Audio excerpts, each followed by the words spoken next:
Hello and welcome back to my FC24 Liverpool career mode. We are back with another episode, and it's a little bit later this week as last time we did have quite a few issues to work through, and I thought we'd resolved them all, but there were still a few more issues that needed ironed out for this week's episode, so it is a wee bit later on, but we got there in the end. And it is also release day for FC25 if you have a disposable income. For the rest of us, it's out next Friday, so we should really be getting this series over and done with. We are near the end of the season, so it shouldn't be a problem. We should be able to get it done in the next week or two. So on to this week's episode 14, and the featured player is Heung-min Son, as our first opponent is Tottenham Hotspur in the FA Cup semi-final. But before we get to that, I just thought we'd look at the youth development objective that we kind of completed a few weeks ago. It was within 2 seasons, sign one youth player to the senior team, play them in 5 matches, and we did that with the young player called Wagner, if you remember, if you watched those videos. So that objective has been completed for a few weeks now, but our manager confidence rating or popularity rating is still 67, still weak. So I was hoping by completing an objective it would bump it up a little bit to like 75 or something, but that is not the case, so that's a wee bit annoying. But I don't think we're going to get the sack at this point in the season, so it's alright. And in other news, Kanate is back from his injury. He's available for selection again, and I'm not exactly thrilled by that information, as he did have a bit of a curse on him, so if he's crying about getting game time again, then that might be a problem. But anyway, into the semi-final with Tottenham, and their starting lineup is Vicario, Pedro Porro, Romero, Davies, Udogie, Bissouma, Højbjerg, Lo Celso, Brennan Johnson, Heung-min Son and Richarlison up front. They do have some decent options on the bench, although Kulusevski is suspended for the game, so that's one less player to worry about. Their tactical vision is kick and rush, but yeah, Fraser Forster was an absolute brick wall in their 5-1 victory over us in the Carabao Cup earlier on in the season. They dumped us out of the cup pretty early on, so we are looking for revenge here in this FA Cup semi-final, and let's hope our strongest 11 can get us that revenge. Everyone on tenterhooks, and you can understand why. Only 4 teams left in the fight for this season's FA Cup. Who will prevail in this semi-final? It's Liverpool. They face Tottenham Hotspur, and the action comes your way next on EA TV. And hello to you from the home of football here in London, Wembley Stadium. I'm Derek Ray in the commentary position, and alongside me is the former Arsenal and West Ham midfield player Stuart Robson. And we have action from the semi-final stage of the FA Cup just moments away. It is Liverpool up against Tottenham Hotspur. Well, what an occasion this should be, Derek. 2 excellent teams, 2 top coaches, a great atmosphere, and 90 minutes away from a place in the cup final. It should be a classic. Well, there's defensive solidity for you. Decides to shoot. Oh, a tremendous block. Trying to pick out a teammate. Opportunity in the air. Alexis McAllister. Really good build-up, but no end product. Son. Really fine piece of defending play to break us up. And a Tottenham Hotspur free kick coming up.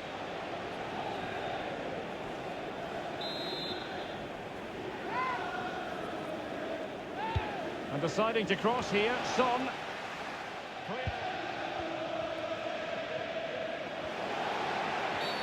A Spurs free kick it's going to be. Well, I think, Stuart, you have to feel for any defender charged with the task of keeping Mo Salah quiet. He can be fantastic to watch. Well, he's the most creative player on the field. He can run with the ball, he can get himself out of tight situations, he can see a pass, he's very creative with his play. I think he's going to be the outstanding player today. And he's in. And a goal! The opening statement of this semi-final. How important can that prove to be?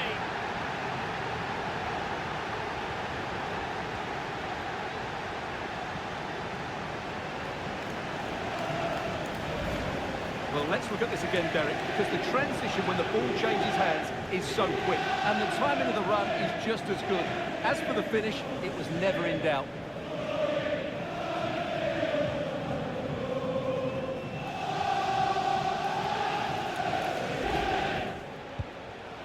Good idea.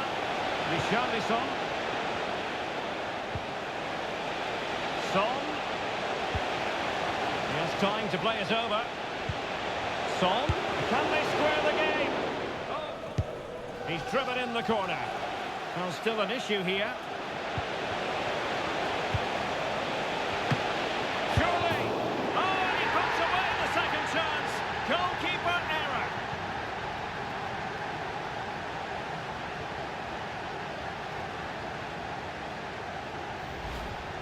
Well, here it is again, and I don't think it's good enough from the goalkeeper. You have to say that. He spilled it right into the danger zone, and at this level, you're always going to be punished.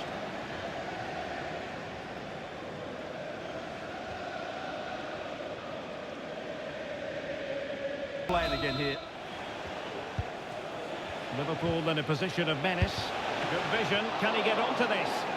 And he did so well to move across and deal with the danger. Onto the ball, Mo Salah. Great ball from Son. He's blocked it. Son. Must take the lead here. Oh, he's been denied. And really well played pass. Are they going to forge ahead? Oh, a challenge of the high. They need to make it count now.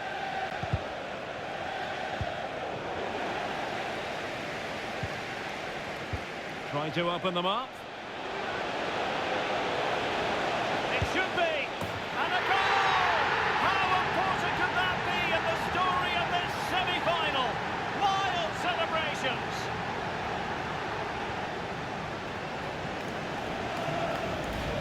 Well, let's look at this again, Derek, because the transition when the ball changes hands is so quick. And once he gets onto it, he just smashes it past the keeper with great technique. That could prove to be a massive goal for his team. So the opening stages were fairly even. Spurs probably just edged it as they got a couple of half chances. We committed a couple of fouls apparently, which stopped us countering. Eventually though we were able to get Salah on the ball and run at the defence as he got through on goal after skipping past Romero and finished nicely into the bottom corner. After the goal though, Tottenham's reaction was superb. They were all over us and it wasn't long till they got the equaliser. It was a bit of a mess. It did feel like the goal was coming though, so it's kind of fair on the balance of play. At least for once we can't put the blame totally on Alisson for that one. It was a calamity of errors really. And it's 1-1. Spurs continued to dominate and stopped us getting out for much of the rest of the first half, but we were able to keep it level, and then on one of our rare counter-attacks we were able to exploit their high line with Diaz and Gakpo with a little 1-2 and Diaz running through on goal and finishing nicely, similarly to Salah's goal but on the other side. So it gave us the 2-1 lead just before half time, and the stats there show Spurs did have more possession, but we were clearly more effective with our possession as we got 2 goals from 3 shots and our pass accuracy was quite a bit higher than theirs. So yeah, into the second half.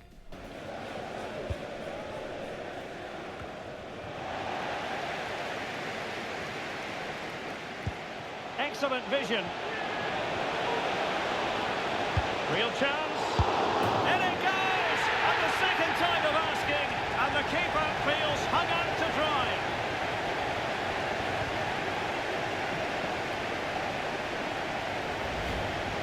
Well, here it is again, and I feel a bit sorry for the goalkeeper. He makes a good save to start with, but where are his defenders following in?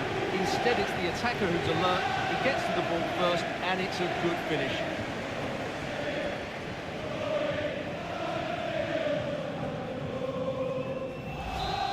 This might be ideal for the counter. Nice weight on the pass. Well, the keeper has outdone himself. Wonderful save. Half-hearted clearance.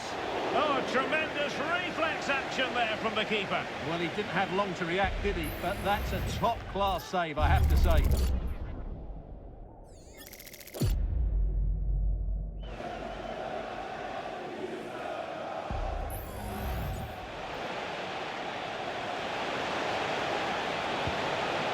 Richarlison. Can he get one back? Keeper did his job to begin with. Well, no way through in the end. Well, this is certainly the home of live football, EA TV, and looking forward to bringing you more action from the Premier League. It's Tottenham Hotspur facing Fulham. The wide area might be the productive area for Spurs. Son. Bissouma. Well, somehow the goalkeeper... Pedro Porro. Happy to take on the shot. The danger is still there. And the keeper more than equal to it. And space to cross it. Well, not away properly. Great defending. No, Solomon. Not the most confident clearance. Oh, he saved it well. The referee's whistle, and it's Liverpool who move on to the final. Well, that was an excellent display. The result was never in doubt, in my view. They controlled the tempo of the game, they looked threatening when they went forward, and they had the better individuals. They'll certainly fancy their chances in the final. So, positivity envelops Mo Salah. Not for the first time either. Your verdict? Well, what more could you ask for? His build-up play was clever, his movement was dynamic, and he scored a couple of goals. What a player he is. So it was pretty much the perfect start to the second half. Diaz maybe should have scored the initial attempt himself, but luckily Salah was there to score on the rebound. And then after the goal, it looked like we had them on the ropes for a little bit, but we couldn't quite find that fourth goal to really finish them off. Tottenham started dominating again afterwards, just like they did in the second half. They had quite a few chances, but Alisson was actually on form for once and pulled out save after save. Van Dijk was like a colossus at the back in that second half as well, making loads of blocks and heading a lot of balls away out of danger, so that was good to see for both of them. Really helped us see out the game, and we had a few opportunities to counter, but we wasted the chances with poor decision making in the final third, although ultimately it didn't really matter as we had already won the game. So it is on to the final for us and another trophyless season for Tottenham. The other semi-final saw Newcastle dispatch Millwall with a 1-0 win, so a memorable cup run for Millwall comes to an end. They were the giant slayers this year as they knocked out Brighton in the fourth round 3-2 before knocking out Manchester United 2-1 in the fifth round. And then in the quarterfinals they knocked out Luton, who aren't really a giant, but they are a Premier League team, so they beat them 3-1 before reaching the semi-final, and that's where they lost to Newcastle. So one giant too many for them, and the final is set, and it should be a very tough match. We have lost home and away to Newcastle in the league this season, so we'll be hoping a neutral venue will have a different outcome as we look to lift the FA Cup for a second time under Jurgen Klopp. But that's not till the end of the month, so on with the next Premier League game, which is the Merseyside derby, and the Everton team is Pickford, Young, Branthwaite, Keane, Cardona, Ghana, Andre Gomez, Harrison, McNeil, Dele Alli and Danjuma, and they are a kick and rush team as well.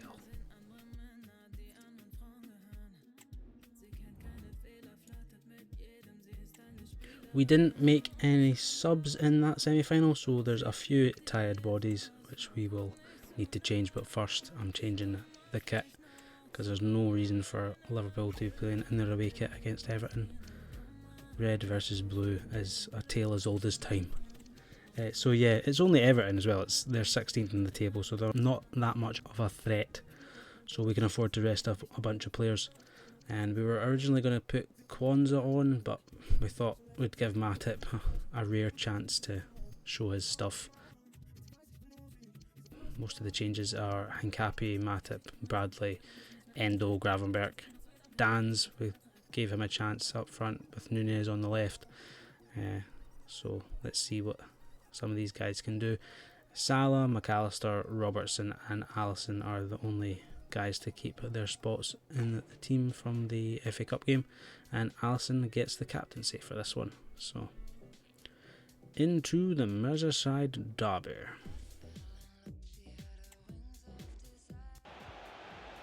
They kicked off and kept it away from us for a little bit, but once we got it, we didn't really have too much trouble getting forward. Our first real chance kind of surprised me with how easy it was, so I kind of hesitated before shooting there.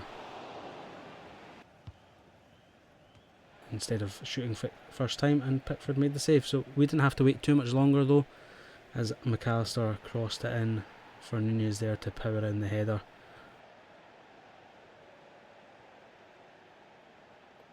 The initial corner from McAllister was pretty poor as it got headed out, but then Salah collected it, gave it back to McAllister for a second chance, and he put a much better ball, and a lovely header there from Nunez.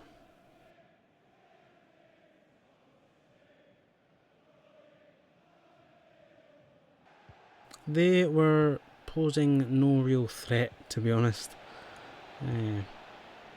We were winning the ball back with relative ease as we kept attacking and pushing for the second goal.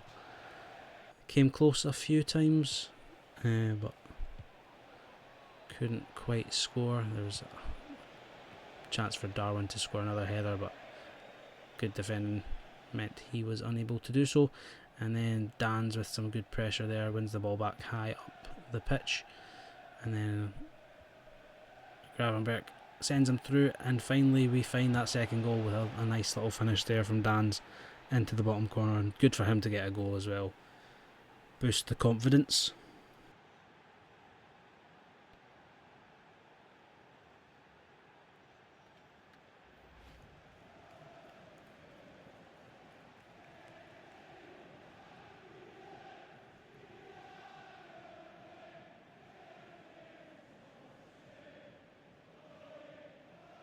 Afterwards we may have taken our foot off the accelerator a little bit, and were maybe a bit too comfortable on the ball, or even off the ball, as after a little bit of lazy defending there they were able to pull one back with their first real attempt, which was a bit of annoying, but it was our own fault really, so can't have too many complaints. We should have done better. And it was Dele Alli again. He scored in the reverse fixture when we won 2-1. He scored a similar goal really. It was kind of the same position, but yeah, could have gotten even more annoying though, as they came very close a couple minutes there, but Alisson made the save. So a one-sided half somehow ended 2-1. I mean, the possession's pretty even, but that's just because Everton were passing it about at the back a lot, and we were kind of letting them at times. Like I said, we got a bit comfortable, but as you can see, more than doubled his shots, quite a few more passes, and our pass accuracy was 90, which is pretty rare for us. Salah seemingly got injured before half time, but we tried to play on a little bit of the second half to see if he could run it off.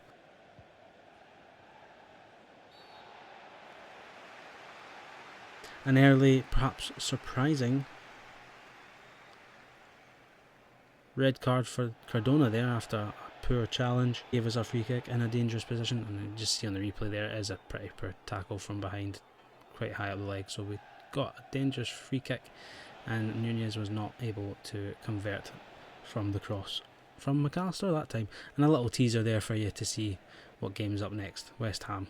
Stay tuned. The chances just kept coming, however the goal did not.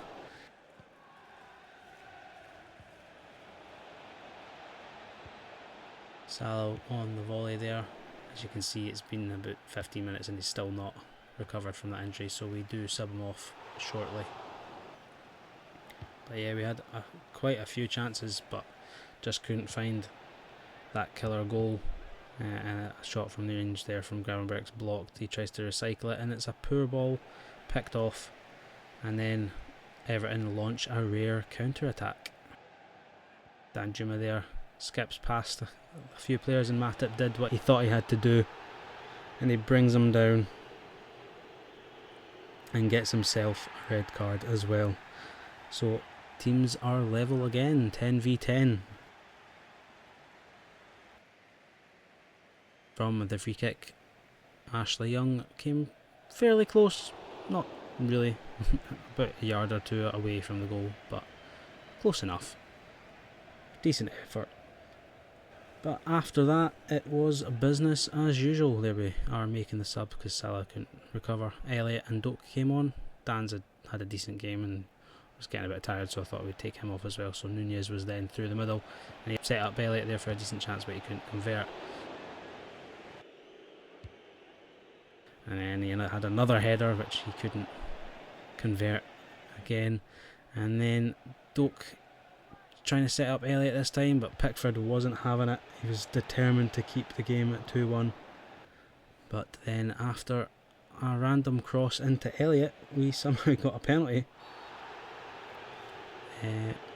Tarkovsky was ruled to have fouled Elliott there, even though Elliott kind of just jumps into him and falls to the floor. So really soft penalty there, but we're not going to complain. We'll take it. And up stepped McAllister.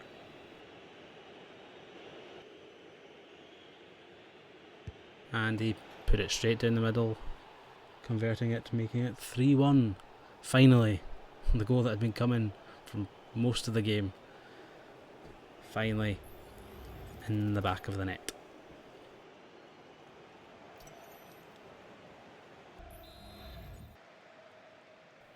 And then we are able to launch another attack, and Nunez, with a powerful run, finished it off with a thunderous finish to finally get his second goal of the game.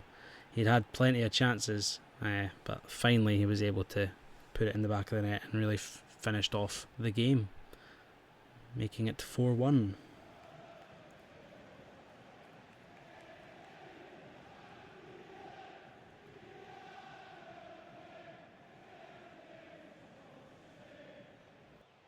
But somehow that wasn't the end of the story, as Endo brought down Beto at the other end.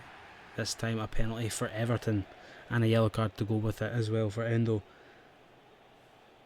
As we see the replay here, it is a poor challenge really, and a correct decision. Sees Everton get the penalty, so the man that was fouled, Beto, steps up to take it. And we went a little bit early there with Allison, so he just sends it the other way and makes it 4-2 with about 3 minutes left of 7 minutes added on. Haven't seen 7 minutes of injury time before, I don't think. But anyway, I think they had one more chance before full time, but didn't really get a shot off or anything, so it ended 4-2. And it was quite an eventful Merseyside derby, but relatively comfortable for us in the end. Disappointed to concede the 2 goals, and obviously the red card for Matip, but oh well. As you can see there, they only had 5 shots in the entire game, we had 17. We had 30 more passes, and funnily enough the pass accuracy was exactly the same at 88%. So yeah, don't let the possession stats fool you. Everton may have just edged it, but it was all Liverpool. It was a really dominant performance in the end.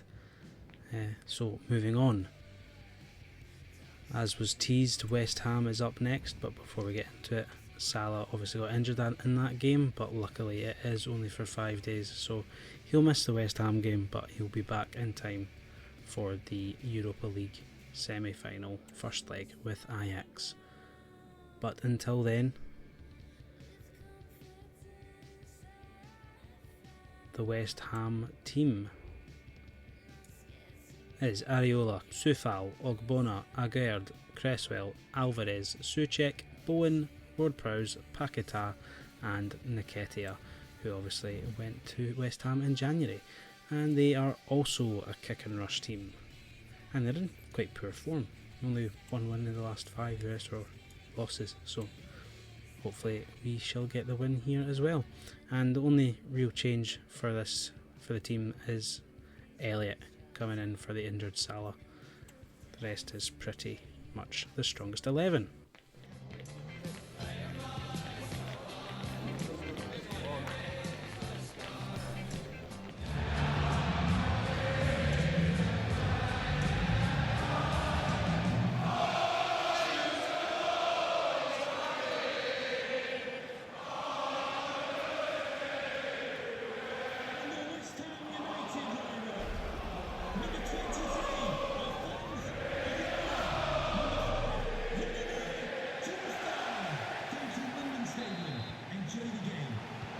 So we kicked off and we started building an attack. We looked good, we looked sharp, but couldn't really create a proper chance, as the first real attempt came from West Ham as they work it here toward Prowse, who just gets a shot away but not good enough to test Alisson. And then we really started playing as we got forward a few times. Good effort from Elliott there, and Diaz is spared his blushes as he was offside there. So hits the post, but it doesn't matter in the end. And then one of the occasions we got forward, McAllister showed some quick feet to win a free kick off of Alvarez as he gets a yellow card. And we'll see in the replay, you won't see the quick feet, but you'll see that it's clearly a foul as he takes out McAllister there. So we got a free kick in a very dangerous area, and Trent stepped up to take it.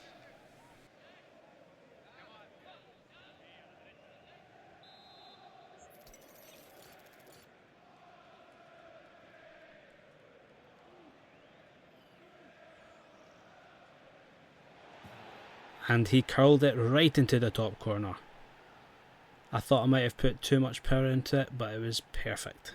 Finally we scored a free kick.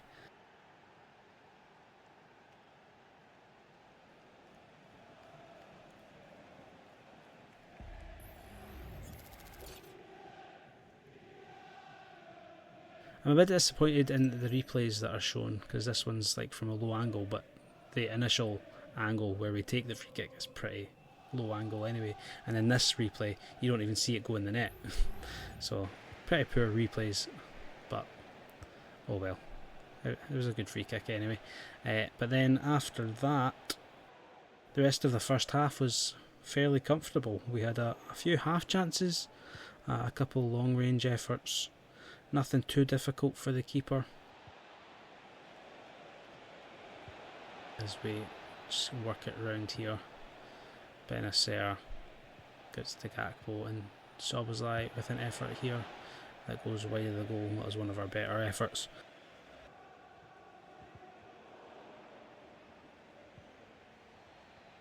Diaz, poor touch, took him too far wide of the goal to put in a decent cross. They had a little spell where they could have equalised, but nothing too difficult. Here's one of their chances. Ward-Prowse again. A lot of the play was coming through him, and then he put in a corner here which didn't look to be causing much trouble, but then that header from, I think it was Ogbonna, ended up hitting the bar, so almost caught out Alisson but not quite. And then we had a few headed attempts, a couple from corners, and then another one coming in a minute.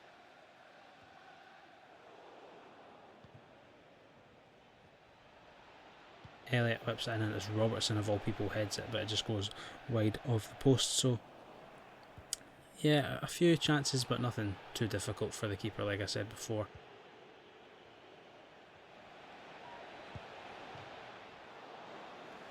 Our closest chance was probably this one coming here. A nice pass through for Elliott, crosses it for Diaz, who heads it. Keeper makes a save, but then there's a bit of a scramble, but we can't get it in at the net. So it was only 1-0 at the break. And you can see there the possession, 57% for us. Double the shots, a few more passes, a decent pass accuracy again. So it was, aside from a couple moments, it was pretty much all us in that first half. It was just disappointing to only have the one goal as we head into the second half. Now, Kudus replaced Nketiah shortly after half time. It was literally the 48th minute. So if you're going to make a sub that early on in the second half, why not just make it at half time? But anyway, it wasn't long till Kudus was involved. There's another effort from Ward-Prowse, but yeah, here comes Kudus' first. Good chance from the edge of the box, good shot. Alisson had to make the save, and then he gets into another good position here, and he's stopped initially, but then he wins it back and comes back around and gets another shot away, forcing Alisson to make another good save into the side netting. So really involved in the opening stages of the second half. They were all over us for the first 15 kind of 20 minutes of that second half, but we toughed it out, survived the early onslaught. Eventually we were able to push for the brace with Diaz coming close here, but a good save from Areola. But it remained 1-0. They got a corner, which again didn't look like being much of a threat. So it comes in here as we stop it, but we just can't get it clear. And then eventually it falls to Paquetá, who hits it on the half volley. Under pressure from Benacer, so to be fair to him, he kept his composure and smashed in.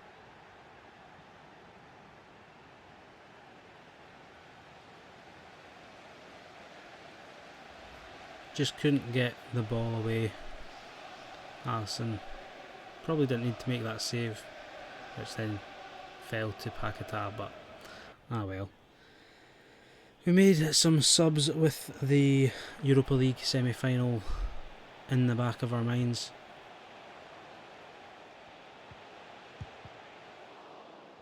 It became a little bit end-to-end with both teams going for it, and we couldn't really work a clear chance, but we had to try something, so eventually we got the ball to Diaz in the box. We cut back inside and tried a shot around the defender, which the keeper saved, but the ball was loose, and the young Scotsman was quickest to react and poked it home in the 90th minute to give us the lead and the victory. And what a time to get your first senior goal. Ben Doak. It's been a long time coming. Finally got there, and a pretty good time to get your first goal, I have to say. Well worth the wait. So it was a pretty even game in the end. West Ham probably deserved a goal from their second half performance, but the way we defended at times, especially Van Dijk again, meant I was a bit disappointed to not get the clean sheet, but absolutely delighted to get the win in the end there, in the manner of which we got it as well. Another late winner, gotta love them.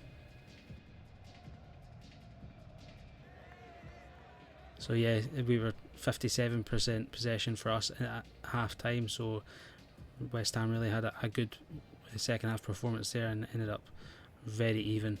Shots pretty much even, passes attempted exactly the same, and decent pass accuracy for both teams, 85 for them, 83 for us. So yeah, it was a really even game, but delighted that we got the win, especially as Newcastle have been breathing down our necks. However, Arsenal have just continued to drop more points. Back when we drew 1-1 with Crystal Palace, they had actually lost 1-0 to Aston Villa, which isn't too much of a surprise after the kind of season Aston Villa are having. But yeah, it meant Arsenal had lost another game, and then a week later they drew 3-3 with Wolves, so more dropped points. And then another week later they drew 1-1 with Tottenham in the North London derby, which means after our win over West Ham we have gone above them into third, and we still have a game in hand over them. And we did say how Newcastle were breathing down our necks. They've been level on points with us for a while. We've just been ahead of them on goal difference, but they actually lost 3-1 to Sheffield United, and now we've got a bit of breathing room. They do still have a game in hand over Arsenal, but we have played the same amount of games, so we do have that 3-point lead over Newcastle. So hopefully we can keep winning games and keep that Champions League spot secure for next season. And like I said, Sheffield United, a bit of a surprise win there, beating Newcastle as they were 18th. With that win, they've gone up into 17th out of the relegation zone, but only on goal difference, as Luton are still on the same amount of points as Sheffield United. But obviously Sheffield United with quite a bit better goal difference. Also in the relegation zone is Bournemouth, just a few points behind Luton and Sheffield, so they've got quite a bit to do. And then rock bottom is Burnley on 15 points, and with only 3 games left to go, they are incapable of getting out of the relegation zone, so they are officially relegated, and they will be saying goodbye to the Premier League for another season. Crystal Palace just a bit above the relegation zone, but they could still be dragged into a battle. Everton are probably just out of reach, but you never know what could happen. Maybe Bournemouth could put on the Great Escape. But now it is time for the UEFA Europa League semi-final first leg, Liverpool versus Ajax at Anfield under the lights. And the Ajax team to play is Rui, Gay, Sutalo, Medic, Sosa, Henderson, Van den Bomen, Taylor, Berghuis, Bergwijn and Brobbey is up front. And their tactical vision is standard. But yes, Jordan Henderson, captain of Liverpool for many years, is now captain of Ajax, and he probably didn't think he'd be returning to Anfield so soon after his departure, but alas. Our starting lineup is pretty much the usual, except Nunez is in for Diaz just because it's Europa League, and since he works so well down the middle against Bayer Leverkusen, we've gone for that approach again this time out against Ajax, and Gravenberch gets a start as well against his former team. This is the big night. The two teams have come a long way in the Europa League this season, and now we are down to the last 4. It's the first leg this evening.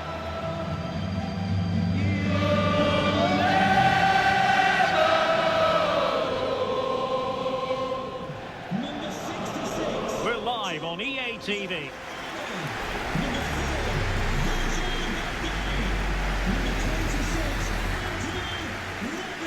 Well, the stage is truly set for what should be a terrific night of football here at Anfield. My name is Derek Ray, and my commentary partner on this occasion is Stuart Robson. Only 4 sides are still breathing in this season's Europa League. We've reached the semi-final stage. It is Liverpool in with a chance. And still danger here. So they need to switch the ball quickly and get crosses into the box. But they also need to get at least 2 midfield players. And it's opening up. And there it is! The first goal in the semi-final. A huge moment. Extraordinary scenes.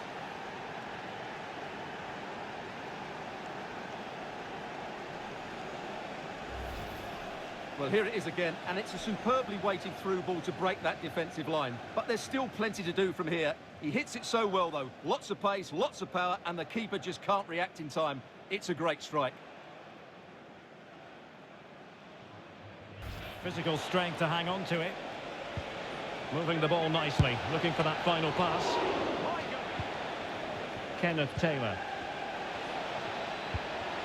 And it might be Van den Bomen.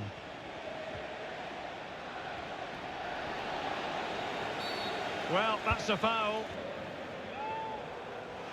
Well, that's the way to get yourself off free kick duty, I think. Yeah, an absolute waste. Dreadful free kick there.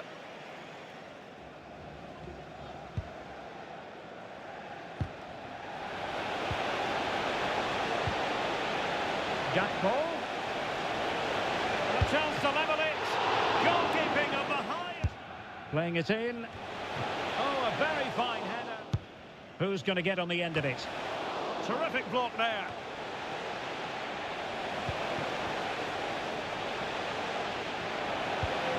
And high marks for that pass. Trying to open up the defence. And that, a piece of goalkeeping you're going to see again. Played over. He failed to deliver that time. Well, it's frustration for the manager. That should have been the equaliser.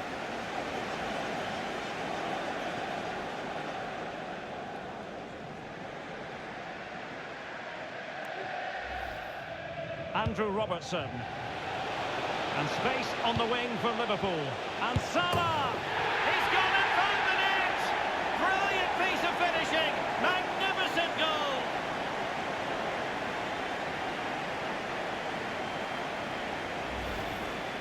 Well, here it is again, and it's all about the pace in transition. They're so quick to get out from the back.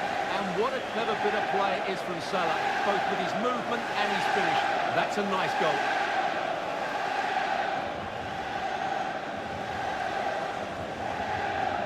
Back in the game now.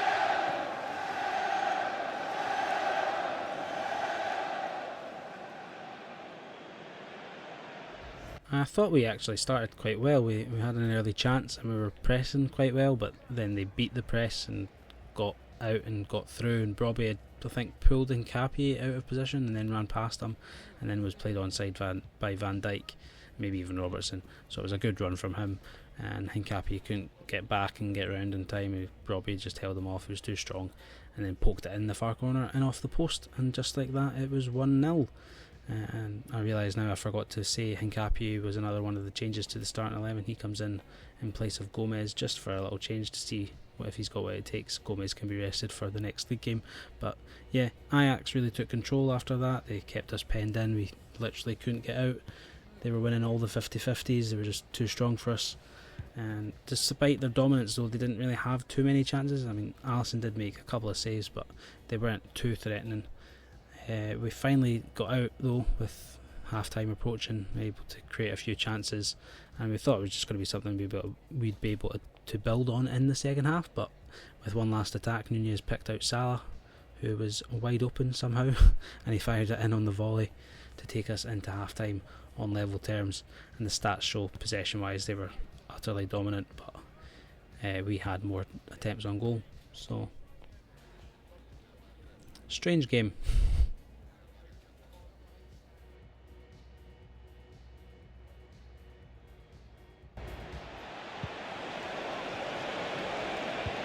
Must score! And what a...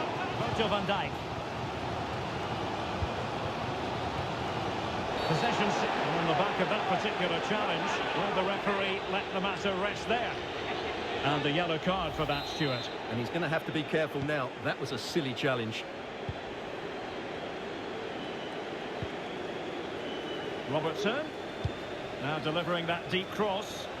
Well, a bit short with the clearance. Well, from that position, he really should be... Gakpo. And here's Robertson. And a super header. And given the situation, a goal at this stage might well turn out to be a winner. Trying his luck. And the goalkeeper has outdone himself with that save. Berghuis. Could be. And it's gone behind for the corner. Who can they pick out? Strong goalkeeper. And there's the final whistle. A thoroughly entertaining semi-final first leg. And I must say, Stuart, it bodes well for the return match. Yeah, fantastic first 90 minutes, wasn't it? Exactly what you want to see at this stage of the competition. Let's just hope they can replicate that in the reverse fixture.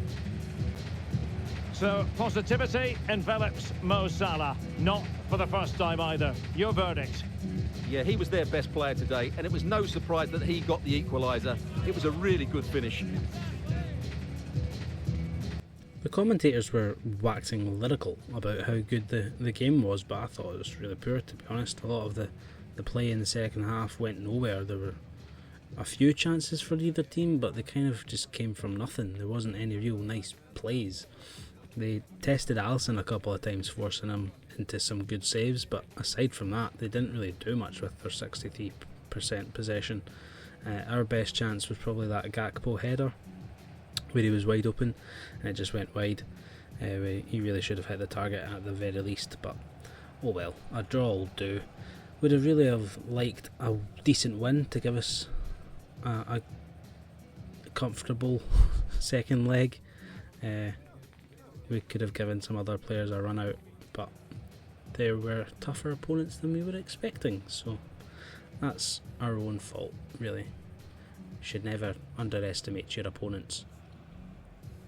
But yeah, in the end we still ended up with more shots than them, but they had more than 50 passes attempted than us, and they were good at it too, 92% pass accuracy. So yeah, we need to up our game for the second leg.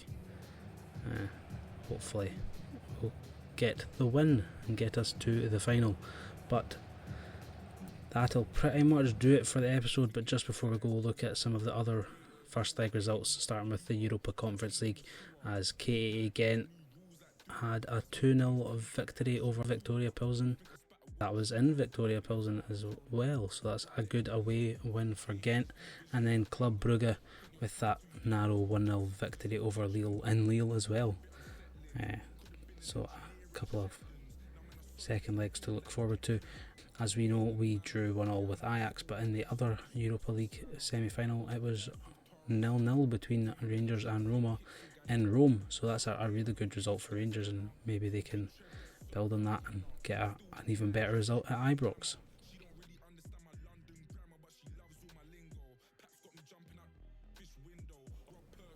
And in the Champions League semi-finals, it was actually Porto with the 2-1 win over Atletico Madrid in Madrid, so maybe Porto can do even better at home in the second leg and push on to the final.